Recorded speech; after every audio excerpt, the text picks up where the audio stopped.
Hey, what's up guys? It's Eric from Yokoher Skateboards. Today we're going to be doing a little two-parter video.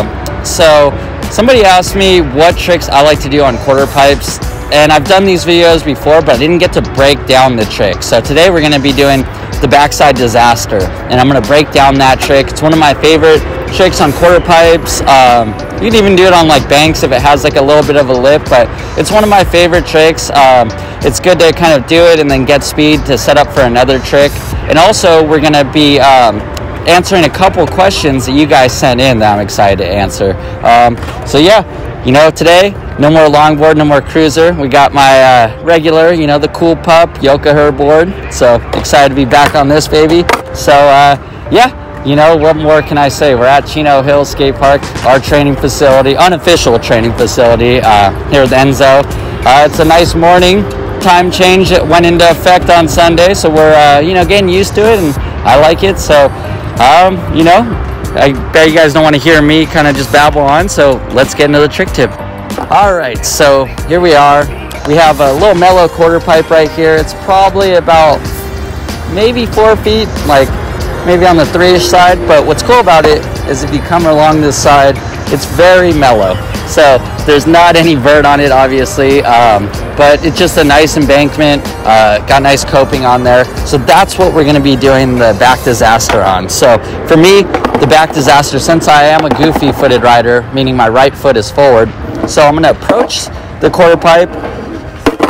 I'm gonna do a backside 180, and what I'm gonna do is I'm gonna get my board right on like kind of like the middle of the board, like resting on both of the outside like rails. And then what I do is lean forward on the nose, lift up, and come down.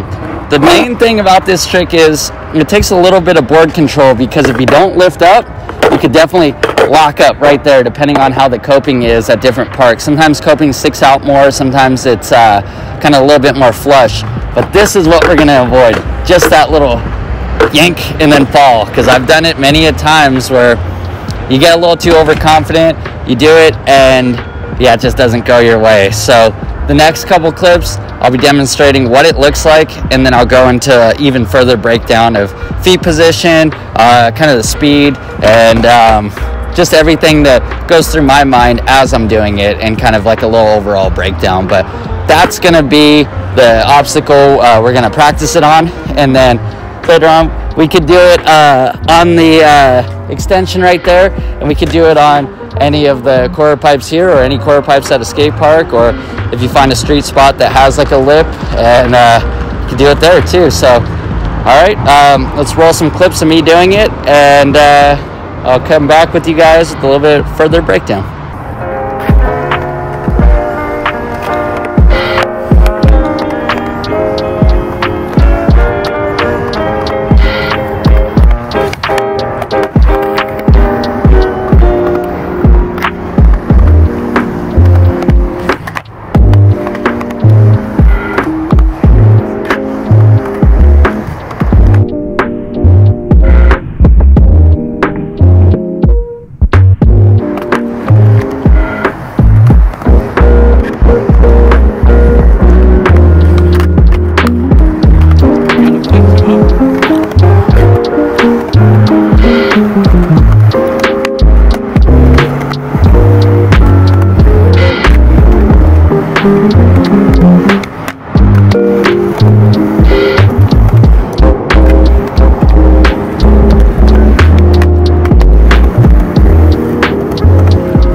All right, so right now I'm gonna be doing the back disaster, kind of like a breakdown as I do it. So I'm gonna go slow and kind of show you what I'm thinking about in real time. So I'm gonna be holding Enzo's phone because we don't have our mic today, so gotta be very careful. These things are not cheap. So, all right, we'll start off by dropping in or rolling in. We've done drop-in tutorials, we've done roll-in tutorials. So I'm gonna just drop in. I'm gonna go to the extension, get a nice amount of speed, probably do a setup rock and roll. So I'm coming, get a little speed, I'm gonna do rock to fakie, and then I'm gonna set up for the trick. So coming up with moderate speed, I'm gonna turn my body right now. That one was a little weird because as you can see when I did that one, your body momentum is going to be, after you do the 180, it's going to want to keep going. So sometimes you can get away with what I just did right there. Sometimes you can't. So it's all about being over your board when you're doing the trick. So you want to have your shoulders and legs all aligned. That's going to be the biggest thing, standing over it. And then, like I said, going back in, you can kind of practice on flat ground. I kind of give it a little, almost like a nollie, but no pop, just a lift up. And that lift up's gonna give me the clearance on my back truck not to get hung up. So I'm not gonna go falling right into the cement. So let me do another one, and hopefully I can do it a little cleaner on this one. And another note, like with the smaller quarter pipes, they don't have as much transition on it. So it's almost like a little bit of a pop, like almost like a little tiny ollie. But when I do it on the bigger ones, you can just scoop it because the transition gives you a little bit of a lift off kind of once you hit your front wheels off the coping. So let's try another one right quick. Here we go. Getting some speed. All right, that one was a little better. I'll try one more. I want to get a little bit of a cleaner one. There we go. Coming in with a little more speed. Gonna do the scoop, stay over, and come back in. So that's the back disaster. We can kind of break into the foot placement. So foot placement, right when I'm about to set up for it, it's almost like an ollie position, but my foot's gonna be a little bit more up. So when I ollie, I like to be kind of in the middle.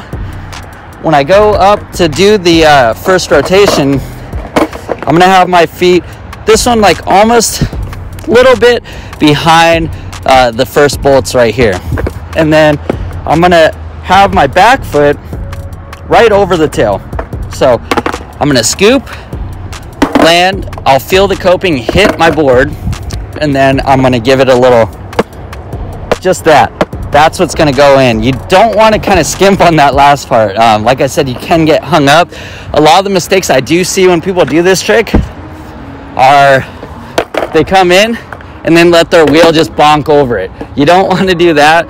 Sometimes it does happen on accident, but if you get into that habit, it's super hard to break. And like I said, with coping that sticks out more, you're not going to be able to get away with that very long because it'll come up, stop right there, and the board will stay, but your body's going to end up somewhere around here. If you're not ready for that, you could injure yourself pretty well. But I was just thinking right now, one of the tricks to help you with this trick is like a fakie rock. So I can show you that real fast. So it's going to be a little bit of a fakie ollie to disaster, but we're not going to be turning our body. So it's just going to kind of going backwards. So I'd recommend this for just learning how to get out. So a little pop, and then as you can see, my back truck isn't getting hung up on the coping.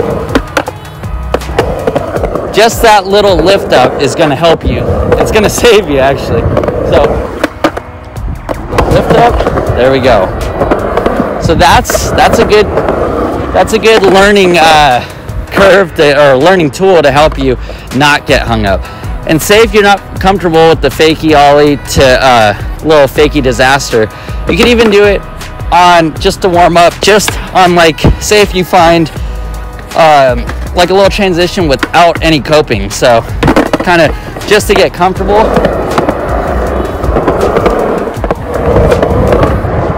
And just kind of get that feeling of just being over the top of your board. Practice that for a while, and then just keep going back and forth, getting over the top. But you don't want to get too comfortable practicing that, because on the no coping, you're not lifting up in the front like I was saying, but that's more of just kind of getting your body comfortable with that position without doing the 180. And then also you can practice, if you're not too good on your 180s, you do them on the flat ground. With a back disaster, it's almost like you're not even doing a full 180 like you would on the ground.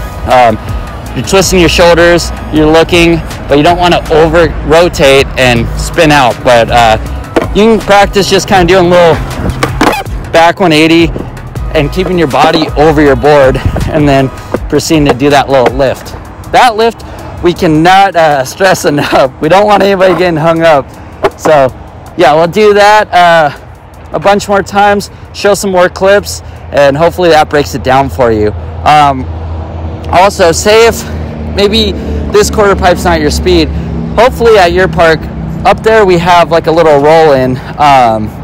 It's like a little roller. You can actually learn it on something like that too, just to get the mechanics down as you get more comfortable. Then take it to a quarter pipe like this, that, anywhere. Or even in streets, you could do it on like a parking, not parking block, the center dividers that people like to put cement at the bottom and make the little Jersey barrier kind of style quarter pipe. So yeah, that's the back disaster. If you have any questions, leave a comment. And also, if you learn the back disaster or you already know how to do the back disaster, send us a DM, show us you doing it. And for now, I'm going to start doing them around the park. So I'll see you in the next clip.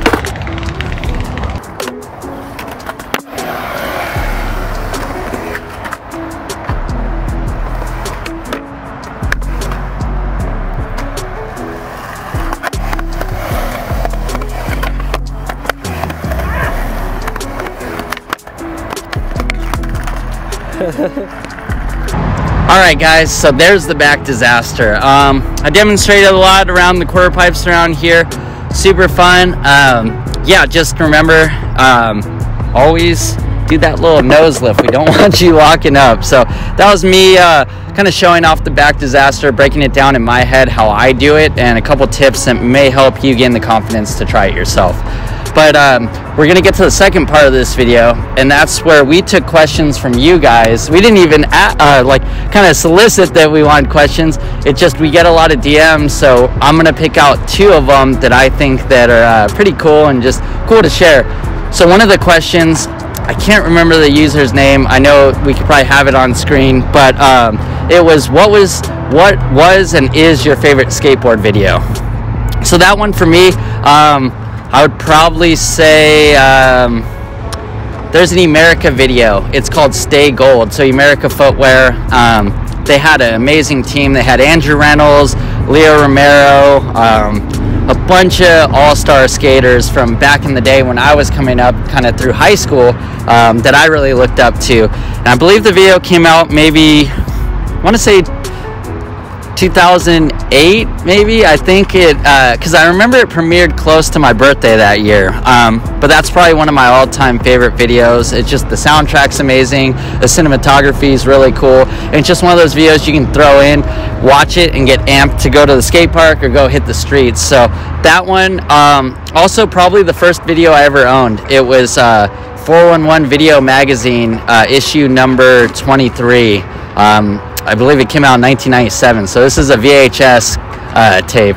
So you guys out there, I don't know if you know what a VHS is, but it's almost like a big plastic DVD that isn't as good quality or sound or anything like that, but maybe we could throw a VHS on the screen and so show the kids.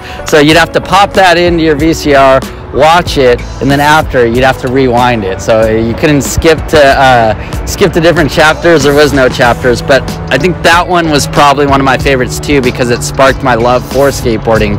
I got it I think for my birthday. I can't remember who got it for me, and probably watched it about 1 million times, and would go outside, try to emulate it. I think I tell the story in previous videos how I got into skateboarding, but definitely that VHS tape stuck with me the longest, and I still think about it every once in a while.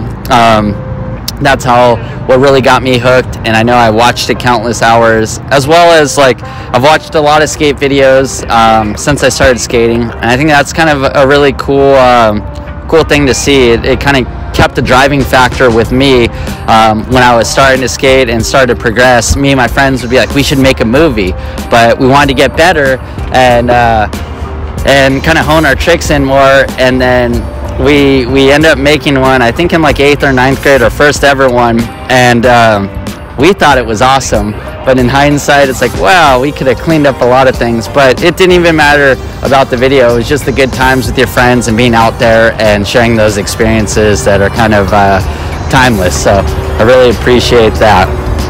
And then let's get into the second question. The second question is, who is your favorite skateboarder? So for me, it's kind of hard. I would probably say it's changed over the last couple years, but my all-time favorite one as a kid was a guy named Jeff Rowley, and he rode for Flip Skateboards, and they came out with a lot of videos like when I was coming up, and he was just his style was crazy. He would do big stair sets, big rails, huge flip tricks into banks, and these banks were huge, like a mountain, and he just rides them down, sometimes riding down switch depending on what trick he's doing. And yeah, I'd have to say Jeff Rowley. He was probably still my favorite skater. Now it's hard because there's so many kids, there's so many guys doing it that are so good, so it's hard to pick one, but I'd say the first ever one was Jeff Rowley. And you know, hats off to him. He's still skateboarding. He has his own company now. He has like an outdoor company. So Jeff Rowley, I would have to say. And I had the pleasure of meeting him twice in my life, and really cool, humble guy, very appreciative, like was willing to say hi and chat with me for a second. So those are the things I think that are cool, that will stick with me for my life. So if you ever at a skate park and you know maybe you're better than somebody, don't be unapproachable, because maybe you just being cool with that person will you know, last with them and they'll stick with skateboarding, because ultimately we want skateboarding to grow. We want everybody to do it, everybody get involved. Skateboarding's for everyone. So yeah, that's going to wrap up the 2 questions. But before I go, I'd just like to thank you guys for watching the video. Please subscribe if you haven't already. We have the little bell notification. Hit that so you're notified whenever we're dropping new content. And you might want to stay tuned coming up, because we are going to be doing more giveaways. So we have been doing giveaways lately, so make sure you're subscribed to our YouTube channel, have the notifications on, as well as follow us on Instagram on the Yoka Her Instagram page. You could send us DMs. You could send me a DM directly. I answer everything that comes through my way. So yeah, that's going to wrap it up for today's shoot. We appreciate all you guys, and check out the website too if you want to grab some new gear. So I've been back on my regular board. Oh, it's upside down. So got the cool pup Yoka Her board. We, you know, a little Frenchie with some bling. Love this graphic. Probably one of my all-time favorites we've done. So love this board. Glad to be back on the regular board. Not to say I didn't like the cruisers and longboards, but feel way more comfortable on this. All right, well, I'm gonna go skate, and I'll check you guys later. Hey guys, thanks for watching. Remember to like and subscribe. We have new videos coming out every week. And if you have any requests for any other future videos, you know where to find us.